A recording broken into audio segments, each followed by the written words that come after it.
नमस्कार। अपना प्रदेश उत्तर प्रदेश उत्तराखंड देख रहे हैं आप। मैं हूं आपके साथ पूजा मोहन पांडे। खबरों की शुरुआत करते हुए सबसे पहले आपको बता दें कि मुख्यमंत्री योगी आदित्यनाथ ने अपने सरकारी आवास से वीडियो कॉन्फ्रेंसिंग के जरिए अधिकारियों सहित सीनियर पुलिस अधिकारियों से बातचीत करी है। इस दौरान उन्होंने अधिकारियों को जरूरी दिशा निर्देश देते हुए कहा कि स्थानीय समस्याओं का समाधान तहसील, थाना और जिला स्तर पर ही किया जाए, जिससे जनता की समस्याओं का जल्द से जल्द निराकरण हो। लखनऊ की दौड़ उन्हें ना लगानी पड़े। सीएम योगी ने जिले स्तर पर अधिकारियों को हर हाल में हर रोज सुनवाई करने के निर्देश दिए हैं।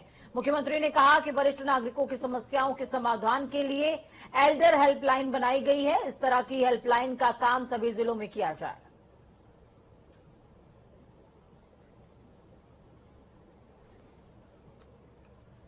तो अमित शाह आज उत्तर प्रदेश दौरे पर हैं। उत्तर प्रदेश में अगले साल हो रहे विधानसभा चुनावों के मद्देनजर सभी दल अपनी तैयारियों को धार दे रहे हैं। इस बीच केंद्रीय गृह मंत्री अमित शाह आज उत्तर प्रदेश के दौरे पर लखनऊ पहुंच रहे हैं। आधिकारिक जानकारी के हिसाब से गृह मंत्री विशेष विमान के जरिए सुबह 11:15 बजे लखनऊ हवाई अड्डे पर पहुंच जाएंगे, जिसके बाद आपको बता दें कि राज्य सरकार के हेलीकॉप्टर के जरिए पिपरसंड स्थित Uttar Pradesh state institute of forensic sciences university की आधारशिला रखते नजर आएंगे। दौरान गृहमंत्री एक आयोजन को संबोधित भी करेंगे।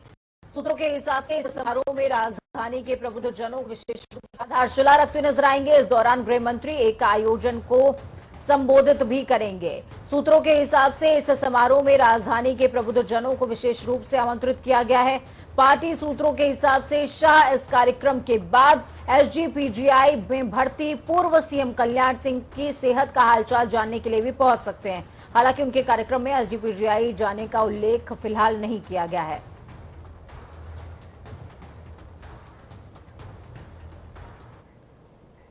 तो वहीं गृह मंत्री अमित शाह और सीएम योगी आदित्यनाथ आज 2 घंटे मिर्जापुर में भी रहने वाले हैं। इस दौरान अमित शाह मां विंध्यवासिनी के दर्शन करेंगे। सुरक्षा व्यवस्था की वजह से आम लोगों को 2 घंटे तक दर्शन की मनाही रहने वाली है। इस दौरान अमित शाह मिर्जापुर में विंध्य कॉरिडोर की शिलान्यास भी रखते नजर आएंगे। इस दौरान गृह मंत्री 288 करोड़ की 90 योजनाओं का लोकार्पण और शिलान्यास करेंगे। मिर्जापुर में अमित शाह का 3 साल में ये दूसरा दौरा है। 3 साल के बाद अमित शाह दोबारा मां विंध्यवासिनी के दरबार पहुंचेंगे और इस बार उद्देश्य थोड़ा अलग रहने वाला है। इन तमाम जो इस समय आपकी टीवी स्क्रीन पर विकास कार्य चल रहे हैं उनका शिलान्यास होगा और ठीक इसी तरीके से कुछ ऐसी भी योजनाएं हैं जिनका लोकार्पण अमित शाह करने वाले हैं, जिनमें रोपवे अहम। रोपवे की वजह से विंध्याचल जाने वाले तमाम जो यात्री हैं, भक्त हैं, उनको विशेष सुविधा हो जाएगी। तो बेहद खास है ये दौरा। इस खबर पर ज्यादा जानकारी के लिए लखनऊ से हमारे संवाददाता संजीव कपासिया जुड़ चुके हैं। साथ में मिर्जापुर से संवाददाता संतोष हमारे साथ में हैं। सबसे पहले रुक करेंगे लखनऊ का। संजीव, क्या अमित शाह अभी आ गए हैं कि अभी आने में उनके थोड़ा सा समय बाकी है? क्या कुछ तैयारियां हैं राजधानी में?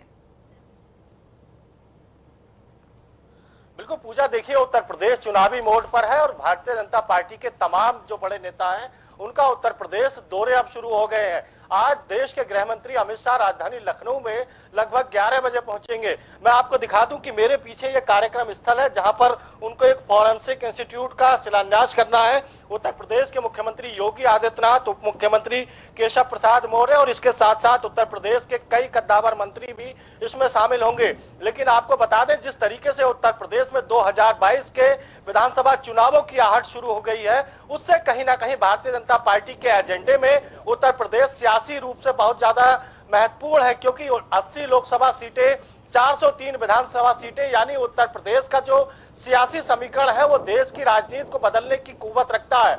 यही वजह है कि आज उत्तर प्रदेश में अमित शाह पार्टी कार्यकर्ताओं को, नेताओं को ये जीत का मंत्र देते नजर आएंगे। किस तरीके से 2022 के विधानसभा चुनावों में उत्तर प्रदेश में योगी सरकार को रिपीट किया जाए। 11 बजे अमित शाह पहुंचेंगे एयरपोर्ट, उसके बाद सरकारी विमान से यहाँ पर कार्यक्रम स्थल पहुंचेंगे। पूजा, बिल्कुल, इसके राजनीतिक मायने क्या है? अगला सवाल संजीव मेरा आपसे यही होगा जब मैं आपके पास लौटूंगी। इस बीच संतोष भी हमारे साथ जुड़े हुए हैं मिर्जापुर से।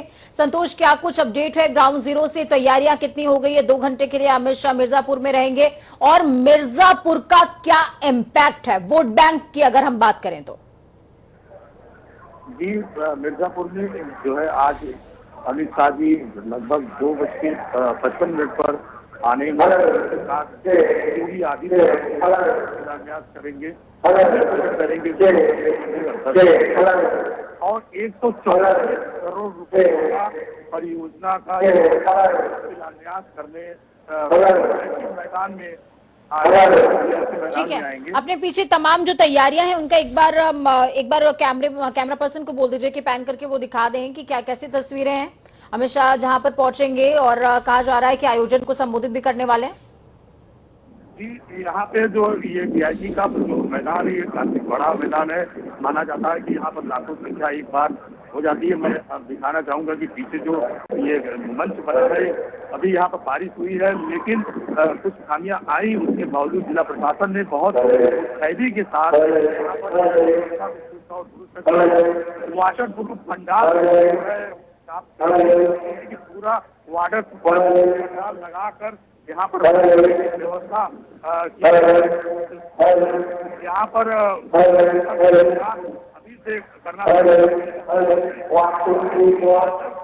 ठीक है संतोष, आपके पास मैं लौटती हूँ, तब तक संजीव का रुख कर लेते हैं। संजीव, वाटर प्रूफिंग की गई है टेंट की, क्योंकि बारिश का दौर इस समय सूबे में चल रहा है, ये सभी जानते हैं। लेकिन सबसे बड़ी बात संजीव ये है कि जब ये तमाम जो भारतीय जनता पार्टी के आला कमान है ये यूपी का रुख कर रहे हैं, तो इस बार जो उद्देश्य है वो कहीं ना कहीं रास्ता जो है सियासत का, यही कहा जाए सत्ता का रास्ता धार्मिक स्थानों के जरिए निकाला जा रहा है। विंध्याचल हो गया, अयोध्या हो गया, काशी हो गया, सबके दर्शन किए जा रहे हैं। प्रबुद्ध जनों को विशेष तौर पर टारगेट किया जा रहा है। इसके पीछे क्या एक रणनीति समझी जाए संजीव?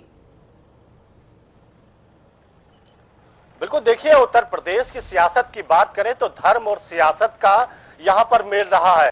उत्तर प्रदेश में अयोध्या, काशी, मथुरा, प्रयागराज ऐसे तमाम धार्मिक स्थल हैं जिनको दुनिया में सुप्रसिद्ध माना जाता है। भारतीय जनता पार्टी की बात करें तो राम मंदिर हमेशा से उनके एजेंडे में रहा है, लेकिन जब काशी में अब की बार देश के प्रधानमंत्री मोदी आए थे तब उन्होंने हर हर महादेव का नारा लगाया था।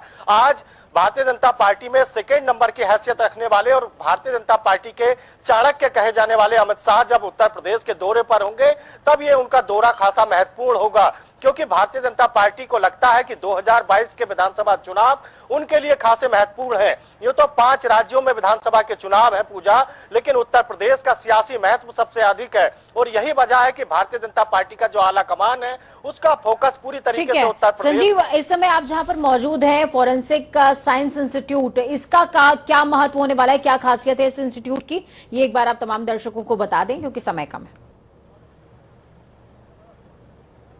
बिल्कुल, देखिए जो फॉरेंसिक लैब का उद्घाटन आज देश के गृह मंत्री अमित शाह करेंगे। कोरोना काल के दौरान ऐसी तमाम लैब्स थी जिनको कहीं ना कहीं दिक्कत आई थी, इससे कहीं ना कहीं साइंस का जो क्षेत्र है वो उत्तर प्रदेश साइंस के क्षेत्र में तरक्की करता नजर आएगा। उत्तर प्रदेश के जो छात्र होंगे साइंस के लिहाज से उनको इसका लाभ कहीं ना कहीं मिलने वाला है। पूजा, ठीक है, बहुत शुक्रिया आप दोनों का हमारे साथ ग्राउंड जीरो से जुड़ने के लिए, हम जानकारी साझा करने के लिए। अपना बहुत ख्याल रखिए। खबरों में आगे बढ़ते हैं, आपको बता दें कि कमिश्नरी के सभी थानों में अब मिशन शक्ति कक्ष बनने वाला है। इसके साथ ही एक एक महिला दरोगा की तैनातगी भी की जाएगी। इसकी तस्दीक हालांकि मुख्यमंत्री ने पहले ही कर दी थी। ये सब महिला अपराध संबंधी शिकायतों को सुनेंगे, पीड़िता के बयान दर्ज कराने का काम करेंगे। ऐसे मामलों की पैरवी करने के लिए इनकी नियुक्ति की जाएगी।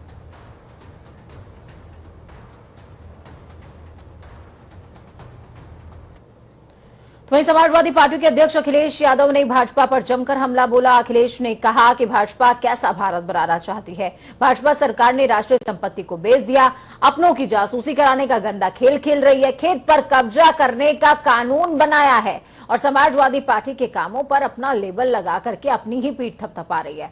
इन सबसे भाजपा की नीति और नीयत दोनों उजागर होती है। अखिलेश ने कहा कि साफ है कि भाजपा बड़े लोगों को लाभ पहुंचाने और गरीब को महंगाई की मार से बेहाल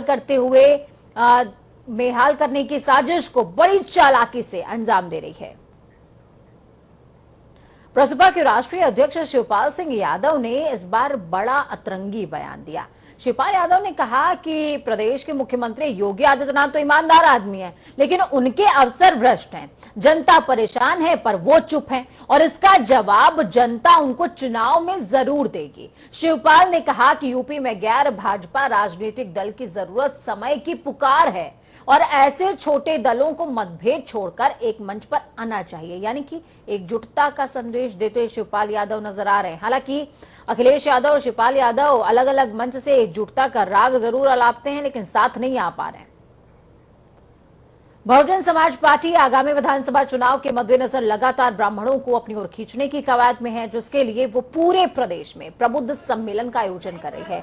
बसपा आज आगरा, मथुरा और फिरोजाबाद में प्रबुद्ध सम्मेलन आयोजित करने वाली है। इस सम्मेलन में बड़ी संख्या में ब्राह्मण नेताओं को शामिल होने की उम्मीद जताई जा रही है। बसपा के इस सम्मेलन का दूसरा चरण 14 अगस्त तक चलने वाला है और जो कि नोएडा में खत्म होगा। एसएनके पान मसाला समूह पर छापेमारी में भरमार। आपको बता दें कि भारी भरकम real estate company AC developers में भी हिस्सेदारी मिली है। आरओसी कानपुर में पंजीकृत इस कंपनी से शाहरुख खान की पत्नी गौरी खान का संबंध जुड़ता नजर आ रहा है। प्रधान आयकर निदेशक जांच कानपुर के निर्देश पर एसएनके पान मसाला समूह के 31 परिसरों पर छापेमार कार्रवाई करी गई। छापों की कार्रवाई के चौथे दिन भी भारी जानकारियां इकट्ठा हुई हैं। कानपुर, दिल्ली, नोएडा और कोलकाता में आयकर अफसरों को सीक्रेट लॉकरों में संपत्ति के दस्तावेज मिले हैं।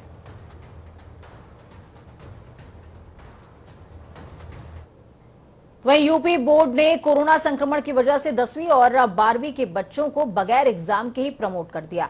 पुराने अंकों के आधार पर रिजल्ट जारी किया गया है, लेकिन इसके बावजूद मुरादाबाद के श्री सत्य साई कन्या इंटर कॉलेज की 33 छात्राओं को पूरा साल खराब हो गया। इनका रिजल्ट एब्सेंट आया है। रिजल्ट सामने आने के बाद भड़के परिजनों और छात्राओं ने स्कूल पहुंचकर हंगामा काटा। स्कूल प्रबंधन सामने आने से बचता रहा। हंगामा बढ़ा तो पुलिस भी पहुंच गई। अभिभावकों ने बताया कि स्कूल की प्रिंसिपल अनीता देवी का कहना है कि जो बच्चे प्री बोर्ड एग्जाम में गैर हाजिर थे उनकी एब्सेंट आई है। बहरहाल अभिभावकों के हंगामा करने के बाद उन्होंने रिजल्ट में सुधार कराने के लिए 6 अगस्त तक का समय मांगा है। तो वहीं भारतीय मुक्केबाज सतीश कुमार टोक्यो ओलंपिक 2020 में मेडल जीतने की रेस में है। सतीश रविवार को क्वार्टर फाइनल मुकाबला खेलेंगे।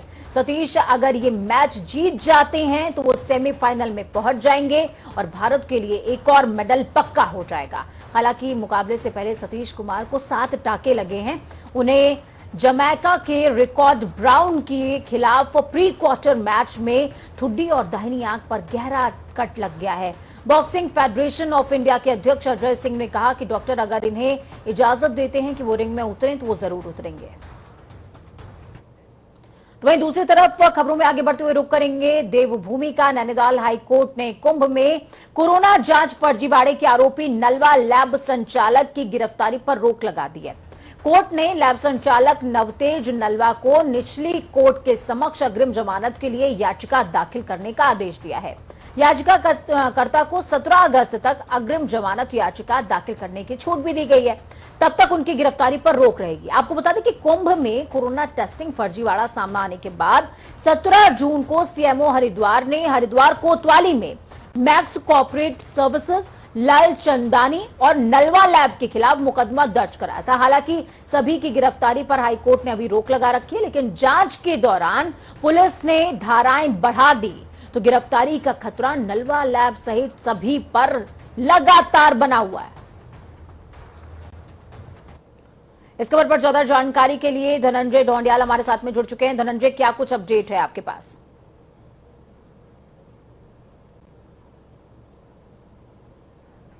धनंजय, आप तक आवाज पहुंच पा रही है मेरी?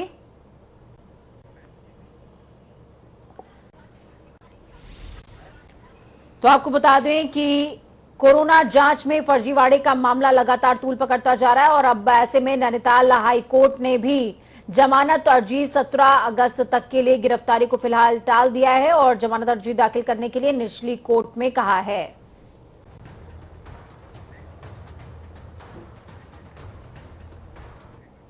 हरिद्वार के रोशनाबाद में वंदना कटारिया की जीत पर जिलाधिकारी सी रविशंकर ने परिवार संग खुशियां बांटी हैं। आपको बता दें कि टोक्यो ओलंपिक में हैट्रिक लगाने वाली उत्तराखंड की वंदना कटारिया का नाम इतिहास के पन्नों में दर्ज हो गया है। हरिद्वार की वंदना ने दक्षिण अफ्रीका के खिलाफ मैच में एक के बाद एक 3 गोल दागे हैं और उनके इस शानदार प्रदर्शन की बदौलत भारत ने साउथ अफ्रीका की टीम को 4-3 से शिकस्त दी है और टोक्यो 2021 की महिला हॉकी के क्वार्टर फाइनल में पहुंचने की अपनी उम्मीद को लगातार बरकरार भी रखा। जहां वंदना के इस प्रदर्शन से हरिद्वार के सभी खेल प्रेमी खुश हैं, तो वहीं आज जिलाधिकारी ने भी वंदना कटारिया के परिवार को उनके निवास रोशनाबाद में जाकर फूल गुच्छ भेंट किया है। वंदना कटारिया जो है बहुत ही अच्छे उसमें खेली है और 3 गोल मारे उसमें और बहुत ही अच्छा प्रदर्शन रहा वंदना कटारिया का। सबसे पहले मैं एक बात कहना चाहूँगा, मैं वंदना कटारिया का बड़ा भाई हूँ, मेरा नाम चंद्रशेखर कटारिया है। तो वहीं वीकेंड पर नारसन बॉर्डर पर बाहरी राज्यों से आने वालों का तांता लगा हुआ है। इस पर पुलिस भी सख्त नजर आ रही है, जिसे लेकर पुलिस और वाहन चालकों के बीच तीखी नोकझोंक भी पेश आई। इस दौरान पुलिस ने बॉर्डर से करीबन 400 से ज्यादा वाहनों को बैरंग लौटाया।